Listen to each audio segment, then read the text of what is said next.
Could you say a little bit about the situation in the north, the diplomacy on getting a ceasefire or getting truces with the pro-Turkish fighters? So talked a little bit about this yesterday. Our assessment continues to be that the ceasefire in Manbij has been extended, and that is holding, and we're closely monitoring the situation around Kobani. As we talked about yesterday, Sean, that situation continues to be fluid, but we have not drawn the conclusion that we are seeing larger-scale fighting. I'm not going to get into some of these private discussions, but we're working very hard to avoid an escalation in the north, and that would certainly be of concern to us because it would limit the ability of our local partners, the SDF, to continue to carry out our shared de-ISIS mission, which has been a top U.S. policy priority in Syria.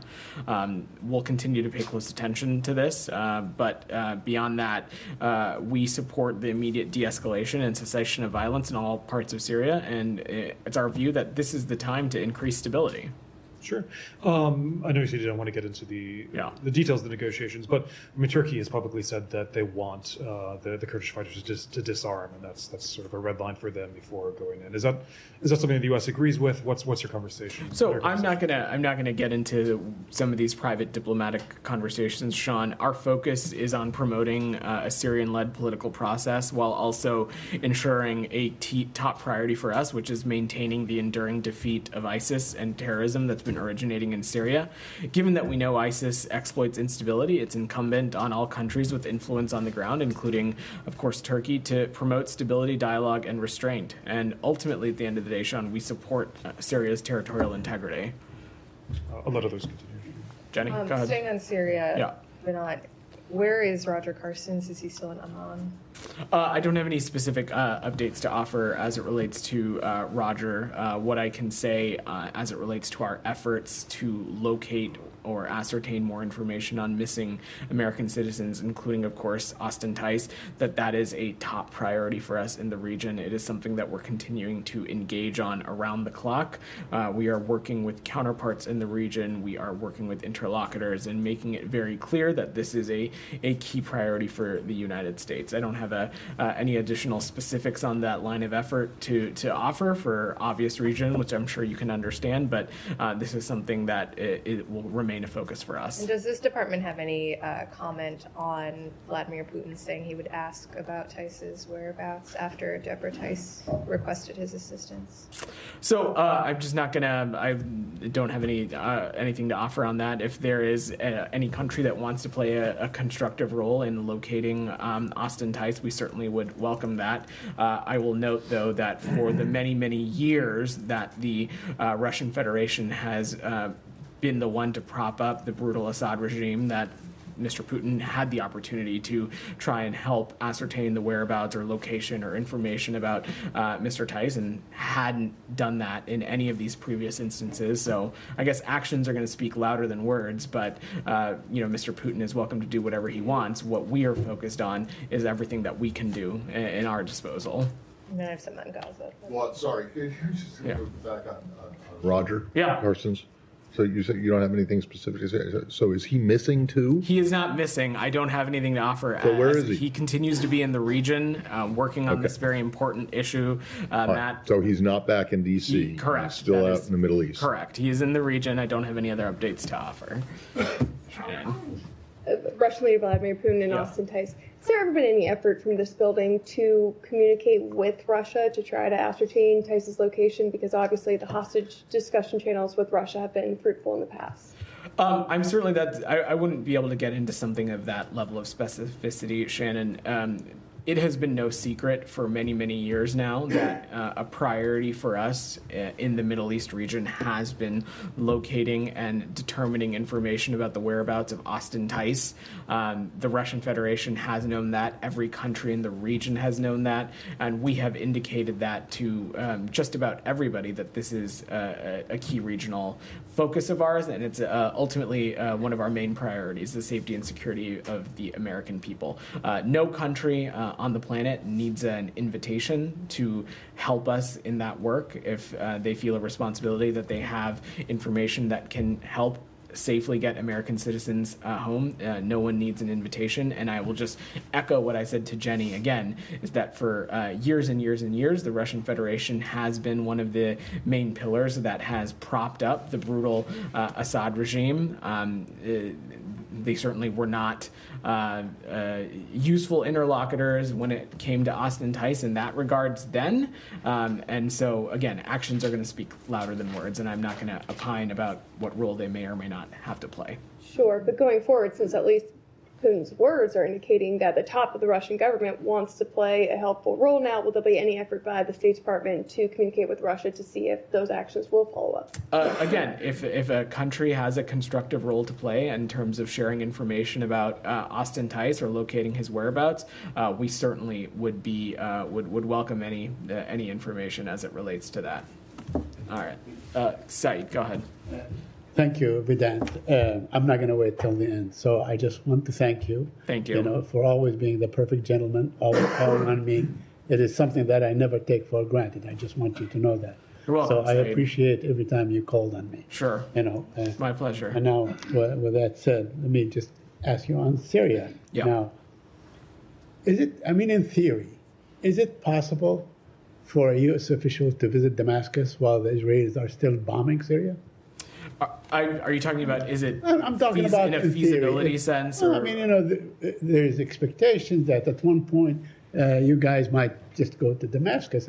Whether to look at the whereabouts of Tice or something else. Is it possible? I'm just asking in theory. Is it possible to go to Damascus, to go to Syria, while the Israelis are bombing Syria with American weapons? Said, I'm going to refrain from getting into the theoretical and hypothetical and what's feasible versus not. So let me just say that as it relates to government officials and their travel to Syria, U.S. government officials specifically, I don't have anything to announce at this time. We're continuing to assess the situation and consider when it might be appropriate for us to send personnel into Syria beyond our previously discussed concentrated presence in the Northeast. Yeah, but it would be, natural to expect that you would call on the Israeli to cease and desist while U.S. officials are there, right? In any corner of the world, we, of course, take the safety and security of our diplomats doing just about anything that is tantamount to us. I certainly appreciate the point that you may be trying to make. As it relates to government official travel into Syria, I just don't have anything to announce. I'm going to Gaza and the Palestinian issue, if you allow me. Yeah. Yesterday, or this morning, I think, the Secretary of State said that he keeps saying this, that Hamas should realize that the cavalry is not coming to save them. Is he basically saying that Hamas ought to surrender? Is he basically saying Hamas ought to surrender? Well, Said, when you look at the trajectory of this conflict and the things that we have we've been working so tirelessly on. Of course, what is required here for this conflict to end is an agreement between two parties, of course, Israel and Hamas. And we have seen time and time again Hamas's unwillingness to engage in good faith, its unwillingness to accept deals that have been on the table.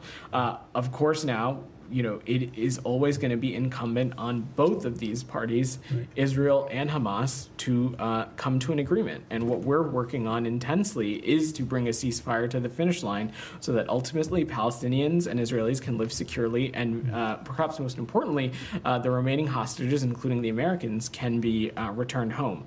We think a deal is possible. I don't have anything new to announce, but are hopeful that parties can come to an agreement soon. Okay, but the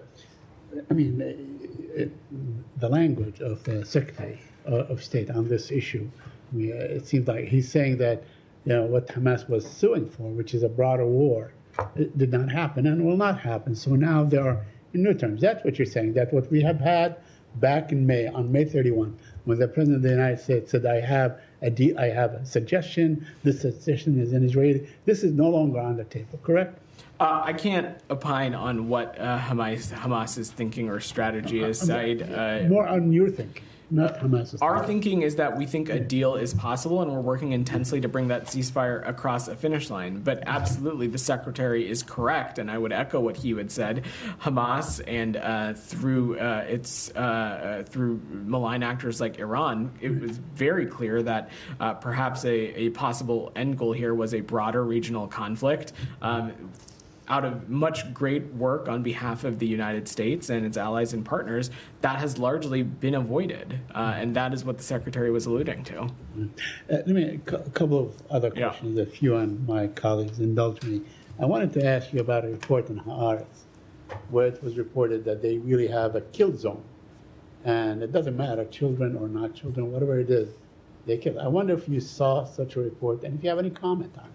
I've not seen that specific reporting site, so I'm not sure what you're referring to specifically. It's a report in Haaretz about the Nitzarine crossing, and they basically have established a kill zone, and anyone that comes close to that kill zone is shot dead. There are kids, time and time again, that were shot. If this is the case, is this a war crime? So, Said, I'm just not familiar with this policy, and we have stressed again that for Israel, every civilian casualty is a tragedy, and that they not only need to comply with IHL, they need to take every possible step to prevent civilian harm.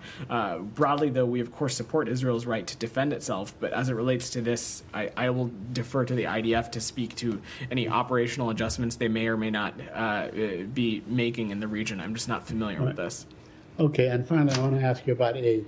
It seems that 1/3 of the aid required has entered Gaza since the beginning of December. Do you have any comment on that? Because I know that you guys were, pushing for more aid. There was that famous letter and so on. So where are we with aid now? These are conversations we continue to have with counterparts in the region, including with our Israeli partners. We're stressing that every possible measure needs to be taken to open more border crossings, do everything we can to open more commercial corridors, and really take additional steps to bolster the humanitarian flow into Gaza. I believe it was a number of weeks ago I talked about some of the steps that have been taken by the IDF and COGAD and others to help be on the right track. We continue to think that is the case, but this is there is no silver bullet here, and we're going to continue to pursue this at all angles. Yeah, go ahead. Yeah, sure. Just Human Rights Watch. Yeah. I know you commented on Amnesty released a report, but Human Rights Watch released a report accusing Israel of genocide. I believe also today Doctors Without Borders had a report that's accusing Israel of ethnic cleansing. I'm not in suspense about what your response is going to be, but what does the U.S. feel about this? Do you think that there's something to it, something worth checking out? How do you feel about? So first, why don't we break those into two questions, Sean? First, I will defer to Doctors Without Borders to speak to the details of their report. What I can say is that even within their report, they make pretty clear that they don't have the legal authority to determine intentionality, and I certainly don't have an assessment from the U.S. government to offer today as it relates to ethnic cleansing. But we continue to appreciate the important role that's played by civil society organizations, including Doctors Without Borders, and we're deeply concerned about the scale of civilian harm in this conflict, and we're continuing to emphasize that the parties need to comply with IHL. But most importantly, it is because of the circumstances and the crises that we're seeing that we are working so tirelessly on an agreement to stop the war and bring all the hostages home, and ultimately improve the humanitarian situation and get us on a path to an enduring resolution to the conflict in Gaza. That's what we are squarely focused on.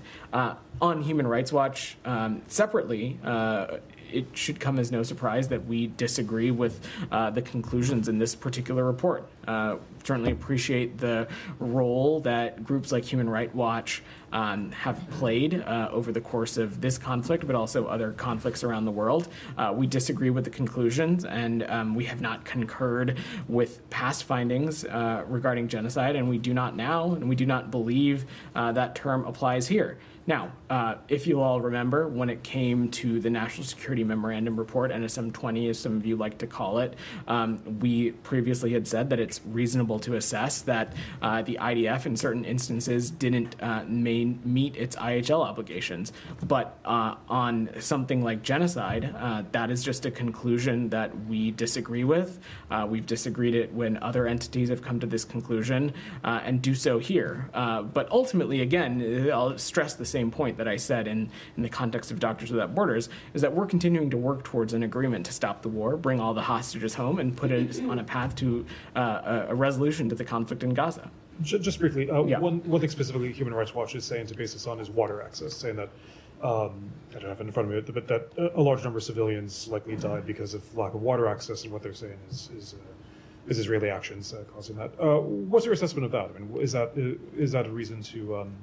is that an equally concerning finding, and why does the U.S. not think? So certainly we need to be doing everything we can to ensure that water access is strong, and that everybody who needs water in Gaza is able to get it. That is something that we have stressed when we've talked about the influx of humanitarian aid, of the need for products like water and food and shelter and medicines. But again, specifically, when it comes to a determination of something like genocide, the legal standard is just incredibly high. And so the finding in this scenario, we just disagree with. That does not take away from the fact that there is a dire humanitarian crisis in Gaza. And it doesn't take away from the fact that, of course, there are so many in Gaza who are struggling from water scarcity. And these are the kinds of things that we're continuing to press with partners in the region, including with Israel.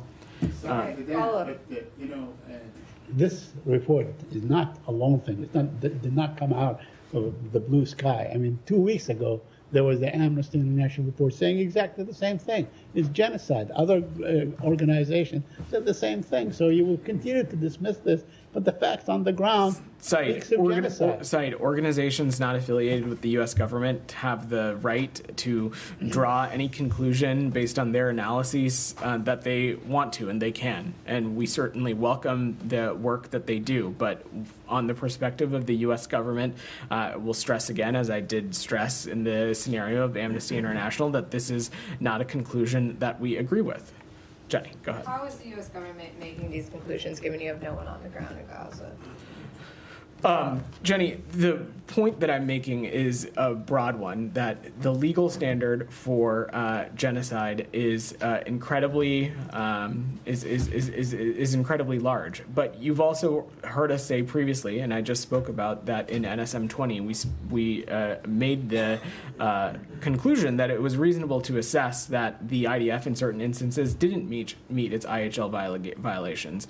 But in the context of genocide, we just disagree with this conclusion. Our belief is that this is a legal standard that is incredibly high, and we get into conversations about things like intentionality or not, and our assessment is that that's just not been the case in this scenario. Other than the NSM 20 conclusion, have there been any other scenarios or incidents that you've been investigating that you've come to a final conclusion on that this was a human rights violation, for example? We've spent a lot of time up here, Jenny, talking about the deliberative processes that we have. Has that deliberative process ended in any of the incidents you've been investigating? These are processes that are ongoing, and I don't have any other conclusions to share today. And then my last question related to this, there is another Foreign Service officer who resigned, he said, over inaction over Gaza, the fact that he said that his findings and reports to the department were largely ignored. Do you have any response? So I'm not familiar with the specific circumstance. I will just say that, someone's decision to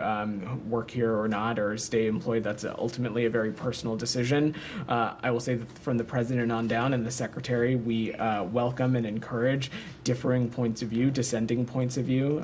We think that the end product is, again, better public policy. This is nothing that you haven't heard me say before. And I will say that when it comes to our policy as it relates to the Middle East, particularly our policy as it relates to the conflict in Gaza, this is something that we continue to be incredibly deliberative about, and we welcome varying points of view on what our aim is. But at the end of the day, I will just say again is that we are working tirelessly to do everything we can to get the ceasefire proposal across the finish line and stop the war and bring all the remaining hostages home. Sorry, can I just? Yeah, go ahead.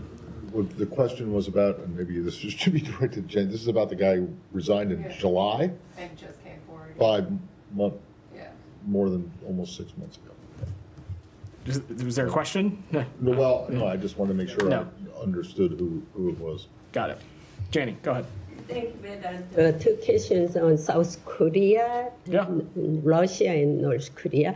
Deputy Secretary Campbell said he would hold high-level face-to-face diplomacy with South Korea's acting president Han Duck-soo within weeks. In South Korea, the top diplomacy and security officers are currently suspended their work and arrested. The South Korean opposition party's impeachment bill includes a diplomatic assessment. My question is it possible for South Korea and the United States have normal diplomacy in this situation? And do you think diplomatic evaluation can be grounds for impeachment? So let me just make two broad points first, Jenny, that I want to be very clear about. First is that we strongly support the Ironclad Alliance that joins our two countries together, and that's done so much over the last few years, especially under the Biden administration. In recent years, the alliance has made enormous strides, and the United States looks forward to partnering with the ROK, achieving further progress. But if you recall, on the Secretary's trip, he said the most important thing as it relates to the current issues ongoing in South Korea is that the Republic of Korea has demonstrated its democratic resilience, and that's something we strongly support, and we strongly support the Korean people throughout this process. We've seen what's happening. We've seen it follow peacefully a process that is clearly laid out in the ROK Constitution, and we're continue to be ready to work with acting President Han and the ROK government. And we'll look forward to sharing engagements in the future should any get scheduled. Second question. Yeah. President Putin has been called to the International Criminal Court as a war criminal who started the war in Ukraine. Should North Korea's Kim Jong-un, who is helping Putin in the war, also be referred to the International Criminal Court? I don't have a legal determination or an assessment to offer on that, Jenny. What I can say is that the DPRK continues to be a regime that represses human rights, and not only that, is a volatile regime that has contributed to much of the destability that we're seeing, not just in the region, but also encroaching in other areas like Europe as well. Thank you. Can I follow up on, sorry, Yeah, can I go. follow up on Korea? Yeah, of course. Just briefly, South Korea said yesterday that it estimates that at least 100 North Koreans have died so far fighting on behalf of the Russians. Does the U.S. have any assessment? So, thanks, Sean. Our assessment is that there have been several hundred casualties of DPRK soldiers in Ukraine. That's what we're seeing, but I'm not in a place to parse it more specifically for you than that. Casualties, of course, as a journalist, I know it could mean like wounded or killed. But are you specifically North Korean? Correct. Casualties? Yes, Okay. that is correct. And just briefly, Ambassador Thomas Greenfield yesterday suggesting that Russia might formally conclude that accept North Korea as a nuclear weapons state. Is that something that you're tracking? Is that something that you think that if it could be imminent? Is that something that you're? Well, I don't have a timeline to prognosticate on, Sean, but should that come to fruition, should the Russian Federation make that declaration, it of course would be what we would view as another step in a long line of examples of the closening of relationships between these two countries, and it would be of great concern to us. Alex, go ahead. Thank you, Vedant. Yeah. 700 casualties all from Kursk operation? I don't have it. I'm not in a place to parse it more specifically than that. Thank you. Of course, I want to echo everything my colleague said. Can't thank you enough for being always accessible, available, professional. I have so many adjectives to utter. Thanks. Thanks, Alex. Depending on how you answer my questions on Georgia, let's unpack a little bit the sanctions that you guys have announced. Sure. So you have sanctioned 2 more violators with Magnitsky sanctions, and on top of that, the state, according to the press release, is taking further steps to impose visa restrictions on additional Georgian individuals and members. Can you put some figure value how many violators in total today got impacted? Sure. Alex, to give some additional color for the room on this, today the Department of Treasury's OFAC imposed sanctions on Georgia's Minister of Internal Affairs and Georgia's deputy head of the ministry's special task department. These are leaders who have been involved in the brutal crackdowns on members of the media and peaceful protesters, including during demonstrations throughout 2024. The Department of State also announced that it took steps to impose additional visa restrictions on individuals responsible for or complicit in undermining democracy in Georgia and their immediate family members. Alex, these actions follow the visa actions that we announced last week, and ultimately, this is something the United States strongly condemns Georgian Dream's ongoing brutal violence against Georgian citizens, Georgian protesters, and members of the media, human rights activists, and opposition figures. Our view is that the Georgian Dream Party has turned away from Georgia's Euro-Atlantic future, which the Georgian people overwhelmingly desire and the Georgian constitution envisions. We remain committed to promoting accountability for those complicit in human rights abuses and undermining democracy in Georgia. And in terms of the numbers, so on top of 100 violators that you have sanctioned, until last week, how many new names have been added to the State Departments? So I just spoke about those two ministers at the top of answering your question. But on top of that, I will see if there's a more technical breakdown for you, Alex. But I think I've parsed it as much as I'm able to. And what kind of message do you send it to Ivanishvili by letting him off the hook one more time? Look, Alex, as you've heard us say before, taking one designation or taking a particular action one day doesn't certainly designate us doing something else in the future. This is just the latest example of the United States using the tools at its disposal to hold perpetrators in Georgia accountable, and we, of course, continue to have these various tools at our disposal. That means it's not the end of your comprehensive review. I'm just not going to preview potential actions. And one more on this, Vedant. Is it fair to say that this is a reflection of bipartisan will? President-elect Trump met with President Ivanishvili a couple of weeks ago, and we've heard different I'm just not going to. I will let the incoming administration speak to its own foreign policy. What I can say is that this is a priority for us based on our values. Rabia, go ahead. But yeah. I also want to thank you for your professionalism, echoing my colleagues. I have a question on Syria, if I Sure. may. Evidence of war crimes in Syria, including, mass graves and evidence of torture at prisons, continues to emerge. I was wondering what is the U.S. position on investigating these crimes committed by the Assad regime, and are there any, actions the U.S. is planning to take regarding accountability and process?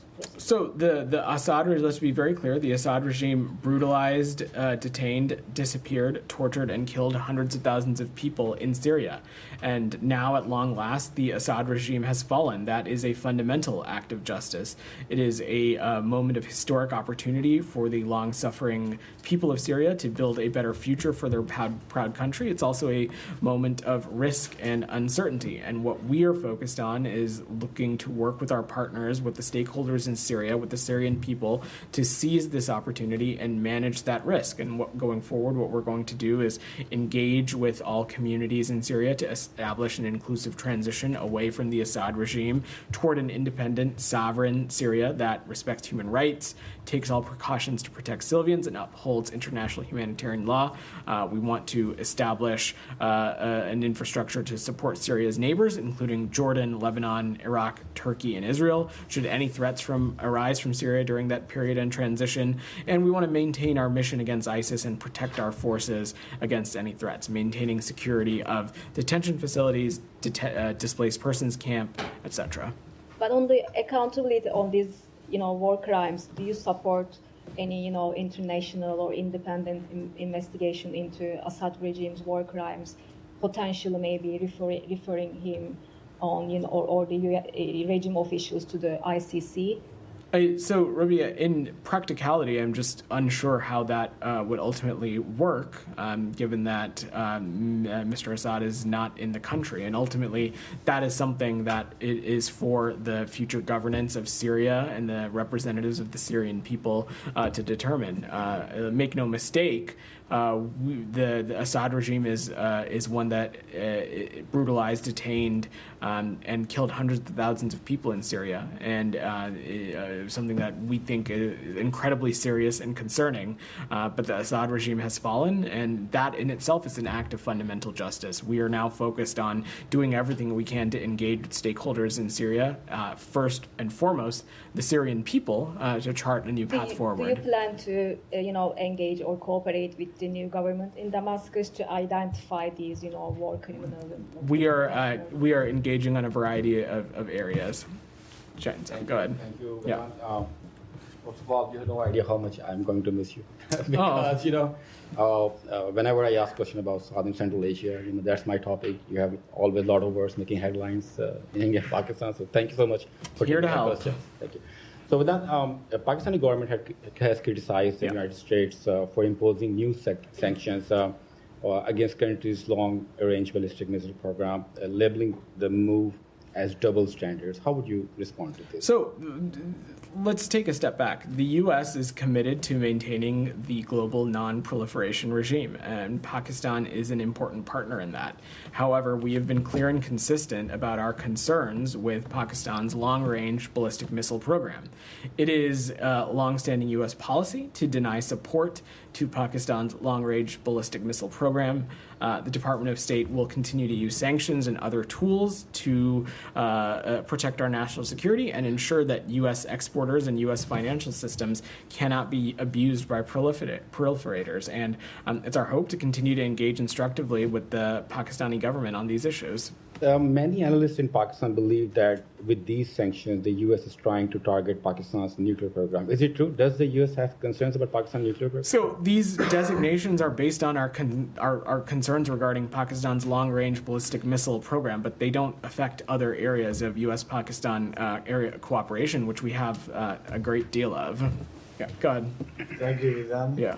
This is Sharafat Hussain from Weekly Bangladeshi and television. The family members of military army officers have filed a complaint with the International Crime Tribunal against 57 people, including former Prime Minister of Bangladesh, Sheikh Hasina, in connection with the BDR killing in Dhaka's Pilkhana. The complaint was filed by family members by Advocate Uday Shamir, filed yesterday, or today actually, this morning. So do you have any comment on that BDR killing case for Sheikh Hasina?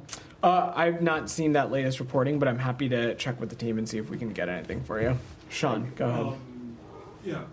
Wanted to see if Paul Watson, the Wayland activist, maybe this was in their bingo card for one of your last questions, but Greenland, the Danish authorities in Greenland have freed him. They refused to extradite him to Japan, which wants him. He's a U.S. citizen. Does the U.S. have any comment on this? We don't. This is largely, it seems like a matter for other jurisdictions. I'm happy to check if we have any perspective to offer, but don't have anything to share as it relates to this.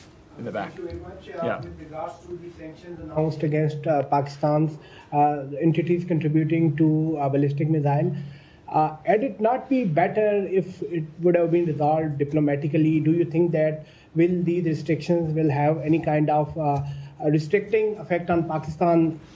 So I kind of just answered that question. Look, these sanctions are in place because of our long-standing concern about Pakistan's long-range ballistic missile program. It is not meant to color the other areas of cooperation that we have between the United States and Pakistan. We expect those areas to continue to go forward. Taka, you had your hand up. Yeah. Today, he took 76 questions, and he said Russia is ready for negotiation and compromise with Ukraine. So how do you take that his comment? I don't think anything. I don't really take anything or have a particular reaction. We have long said that it is up to the Ukrainian people and the Ukrainian government to decide what chart what path it wants to take as it relates to the ongoing conflict in Ukraine. This administration has been proud to be to unearth the kinds of assistance that we've had economically, militarily, and others to continue to support our Ukrainian partners. And our focus is doing everything we can to continue to put them in the strongest position possible. Goyle, go ahead. Thanks. Two quick questions. One, if you want to talk about U.S. and India space delegation, what are we doing about this space agreements and missions? Can you be a little bit more specific about what you're referring to? There were Indian ambassador and deputy secretary. They went to Houston as far as this as a delegation for space mission or space agreements between the two countries. Yeah, so we put a readout out about Deputy Secretary Campbell's travel to Houston. He was accompanied by Principal Deputy National Security Advisor John Feiner and Ambassador Quatra. They had some important engagements with space officials related to India, and I would just point you back to that readout. And second one, sir, as we come to the end of the year, millions and millions of people around the globe still suffering for basics because of these two continuing ongoing wars in the Middle East and also Ukraine and Russia. So they are hoping still when these wars will end and they will have better lives ahead for them. So that is something that we are focused increasingly on, is doing everything we can in the context of Ukraine to make sure our Ukrainian partners are in the best position possible, that they are in continue to be in a place of strength. We have stressed that no decision about Ukraine can be made without Ukraine as part of that conversation, without part of the table, and that will continue to guide our strategy going forward. Thank you. Go ahead. Yeah, you. Thank you very much. So Pakistan's Ministry of Foreign Affairs called double standard what you did with the missile sanctions. So I have a broad question. So you sanctioned whole Georgian Interior Ministry because of undermining democracy. Meanwhile, you sanctioned Pakistan ballistic missile program, but Pakistan called is necessary for strategic defense. So at the very moment, you have a big embassy in Pakistan and they have observations and they overlook November 26 incidents in Pakistan. There are actors who are undermining democracy over there. They are attacking crackdowns on protesters. So categorically, you are doing things that are linked with Pakistan strategic defense. But regarding democracy, you have some different standards. So isn't that double standards, we can say? No, not at all. And I think it's highly inappropriate to try to compare situations in countries as if they are apples and apples. That is simply not the case. Each country is different. Each circumstance is different. These sanctions that we made in Pakistan are rooted in, as I have said now 3 times, our longstanding concerns about their long-range ballistic missile program. It is not a bearing on other areas of cooperation between us and Pakistan, and our sanctions in Georgia have been in large part because of the crackdown that we have seen and the turn that we have seen the Georgian Dream Party take, which in our view is not just a turn away from Georgia's constitution, it's a turn away from the will of the Georgian people. And ultimately, though, we of course are going to stress the importance of democracy and governance everywhere in the world. Go ahead, Alex. We'll give you the last question. Armenia, please. Sorry? Azerbaijan, Armenia peace efforts. You guys have invested immensely into these peace efforts. You told me a number of times from the podium that this is the topic secretary personally was interested in. How frustrated are you that your efforts not panned out? You know, Alex, we try not to focus on frustrations and just continuing to do the work. Secretary Blinken has long said on a lot of areas that it's the so many days of just hard work until something comes to fruition. I probably really butchered that quote, so you'll forgive me. But this continues to be an area of vital importance to this administration and to this secretary, and we'll continue to work at it till our last day in office. Okay. Hold on. Yeah. There is at least one lawsuit, I believe, that's being filed today on behalf of Palestinians, Palestinian Americans, LPRs, and family members, that basically is suing or is about to sue the State Department for not evacuating them from Gaza at any time.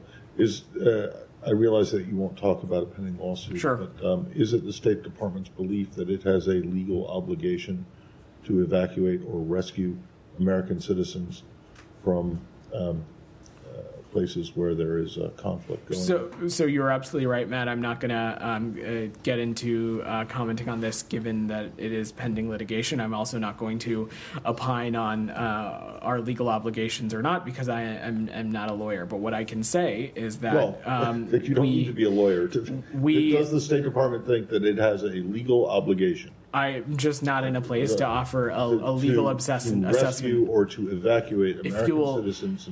If you'll allow me, what I am happy to offer is that the safety and security of American citizens around the world is our top priority. Yes. And in crisis scenarios, in every corner of the earth, whether it was Haiti, whether it was Sudan, whether it was Niger, whether it was Lebanon, whether it was the conflict in Gaza, Israel, we have unearthed avenues to help American citizens safely depart in creative ways, whether that means deploying additional consular officers, trying to turn on modes of transportation over land, over sea, charter flights, which we've spent a lot of time talking about. It is a top priority for us, and it is something that we will always lose sight on. I don't have a person. I'm not going to get into legal obligation. Right. Well, exactly. But that's the whole point of the question. Because I mean, if there is no such legal obligation, and I don't frankly think that there is, but if there isn't, then it would seem to me that you guys would just call for this lawsuit or lawsuits of these of this type to be dismissed out of hand. It's completely understandable that you would have that you would feel a moral obligation or some kind of an obligation to help, but the question is whether it is a legal requirement. To which I don't have an assessment for you on the legal requirements of not. So, all right. I'm going to just, if you give me a point of personal privilege, because as Matt mentioned, and as many of you talked about at the beginning, today is my very last press briefing of the Biden administration. We are going to be down for the holidays. As you know, Matt will be back up here in the new year, but as some of you might also be tracking, my wife and I are expecting a baby girl sometime next week. And so I will be out caring. Thank you. I will be out. I'll be out caring for her for most of the remainder of the term. So this is my last time up here. It has been an honor and privilege getting to come up here regularly and take questions and talk to you all with these two flags behind me. I have so much reverence for this institution and the role that it plays in our foreign policy and our national security. I want to take a little bit of time to thank people. I will go very fast. I'm sure I will miss some folks, but you're going to entertain me because I have this space. I want to first thank my colleagues across the Department of State, especially our Foreign Service officers and Civil Service officers. They are the backbone of this department. Is more successful and our country is more secure, in my view, when they have a seat at the table. I want to especially thank the press office and the spokesperson's team, particularly Heather Fabricant, Mignon Houston, Nathan Tech, and Jennifer McEwen, who have been so key to the work that Matt and I do and have been integral to making sure that we have everything we need to come out and take your questions. I'd want to thank the PAOs across all the bureaus that get us ready for these briefings, that answer your questions, that answer our questions at all hours of the day. There's been so many colleagues across the department who have had my back and who've been vital to our success here. I want to give a shout out to the 7th floor leadership, Susie George, Tom Sullivan, Kurt Campbell, Rich Verma, former 7th floor leadership, Toria Newland, Wendy Sherman, Brian McCune, Derek Cholet, Liz Allen. They've been incredible partners, and I am so glad to have had the chance to work with them. I want to thank Ned Price and Matt Miller, the two spokespersons that I've worked with up here. Getting to work with them and getting to do this job in partnership with them and getting to learn from them has been one of the best parts about this job and has made this job incredibly special. I want to thank Secretary Blinken. He is a brilliant public public servant and a brilliant diplomat, and it's an inspiration to come to work every day. And I will forever be humbled by his trust and confidence in me to come up here and represent him and represent the department regularly. I want to thank President Biden, Dr. Biden, Vice President Harris, and Mr. Emhoff. Getting to serve in their administration from before day one has been a dream come true. And I think this country is better for the grace, dignity, and decency that they've embodied over these past 4 years. And lastly, second to last, I would be remiss if I didn't mention my wife, Sneha, for her patience with me and the kinds of jobs that I have been taking for probably too many years now. I couldn't do this job and other ones like it without her support and her encouragement. And lastly, I want to thank all of you.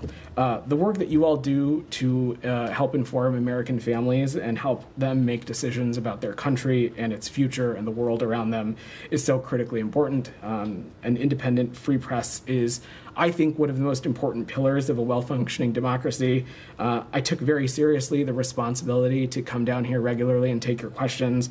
I'm sure you not have always been satisfied with my answers, and I'm sure I have harassed you about headlines and deadlines and the attributions and the inclusion of relevant background, but that is how I think it's supposed to work. So working with you all has been an honor and a privilege, and hopefully you all have made me a better spokesperson in the process. So thank you. Good luck. Thank you. Thanks, Vedant. Thanks, guys.